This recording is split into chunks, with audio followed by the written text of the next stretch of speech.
Golden thought. ನೋಡ್ರಿ 3 type ನಮಗೆ ಇಲ್ಲಿ ಜನ ಸಿಗ್ತಾರೆ. ಟೋಟಲ್ 3 ಟೈಪ್ ಜನ ಸಿಗ್ತಾರೆ. ಕ್ರಿಟಿಕ್ಸ್ ಯಾವಾಗಲೂ ಬೈಯೋದು, ನಾವು ಏನ ಮಾಡಿದ್ರು ಅದ್ರಾಗ ತಪ್ಪು ಹುಡ್ಕೋದು, ಮೊಸರನ್ಯಾಗ ಕಲ್ಲು ಹುಡ್ಕೋದು ಅಂತಾರಲ್ಲ ಅಂಥವ್ರು. ನೀವು 100 ಸರಿ ಮಾಡಿದ್ರು 1 ತಪ್ಪು ಮಾಡಿದ್ರು ಅದನ್ನ ಹಿಡ್ಕೊಂಡು ಕುಂತಿರ್ತಾರೆ.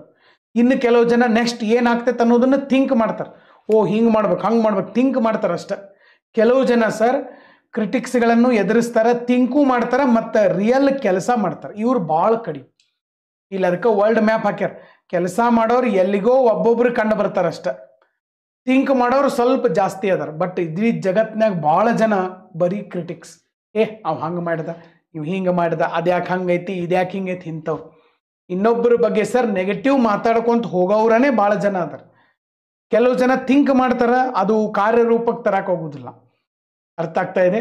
ನಾಲೆಡ್ಜ್ ಇಂಪಾರ್ಟೆಂಟ್ ಅಲ್ಲ, ನಾಲೆಡ್ಜನ್ನು ಎಕ್ಸಿಕ್ಯೂಟ್ ಮಾಡ್ಬೇಕಲ್ಲ ಪ್ರಾಕ್ಟಿಕಲಿ. ಭಾಳ ಮಂದಿಗೆ ಐಡಿಯಾ ಅದಾವೆ. ಓಕೆ, ಸಂಜೆ ಮುಂದೆ ಭಾಳ ಐಡಿಯಾ ಬರ್ತಾವೆ, ಬೆಳಗ್ಗೆ ಎದ್ದ ಮೇಲೆ ಮತ್ತೆಲ್ಲ ಐಡಿಯಾ ಹೋಗಿರ್ತಾವೆ. ಆ್ಯಸ್ ಯೂಶ್ವಲ್ ದಿನ ನಡೀತೈತೆ. ಹಂಗೆ ಆಗ್ಬಾರ್ದು. ಸೊ ಅದಕ್ಕೆ ಡೂಯರ್ಸ್ ಕಡಿಮೆ ಅದಾರ, ಕೆಲಸ ಮಾಡೋರು. ಈ ಗುಂಪಿನಾಗ ನಾವು ಬರಕ್ಕೆ ಸಾಧ್ಯ ಆಗಿರ್ಬೇಕು. ಓಕೆ, ಬೈಕೋತ್ ಕೂತ್ಕೊಂಡ್ರೆ ಹಿಂಗೆ ಜೀವನ ಶಾರ್ಟ್ ಐತೆ ಭಾಳ. ಬೈಕೋತ್ ಕೂತ್ಕೊಂಡ್ರೆ ಹಿಂಗೆ ಬೈಕೋತ ಕೂತ್ಕೊಳ್ಳೋದಾಗ್ತದೆ. ಥಿಂಕ್ ಮಾಡ್ಕೋತ ಕೂತ್ಕೊಂಡ್ರು ಥಿಂಕ್ ಮಾಡ್ಕೋತ ಕೂತ್ಕೊಳ್ಳೋದಾಗ್ತದೆ. ಥಿಂಕ್ ಮಾಡ್ಕೊಂತಾನೆ ಎಕ್ಸಿಕ್ಯೂಟ್ ಮಾಡ್ಕೊತಾನೆ ಹೋಗ್ಬೇಕು. ಓಕೆ, ಸೊ 3 ಥರ ಜನ ಅದಾರ. ಅದ್ರಾಗ ನಾವು ಆ ಮೂರನೇ ಒಂದು ಕ್ಯಾಟಗರಿ ಒಳಗಿದ್ರೆ ಭಾಳ ಬೆಸ್ಟ್.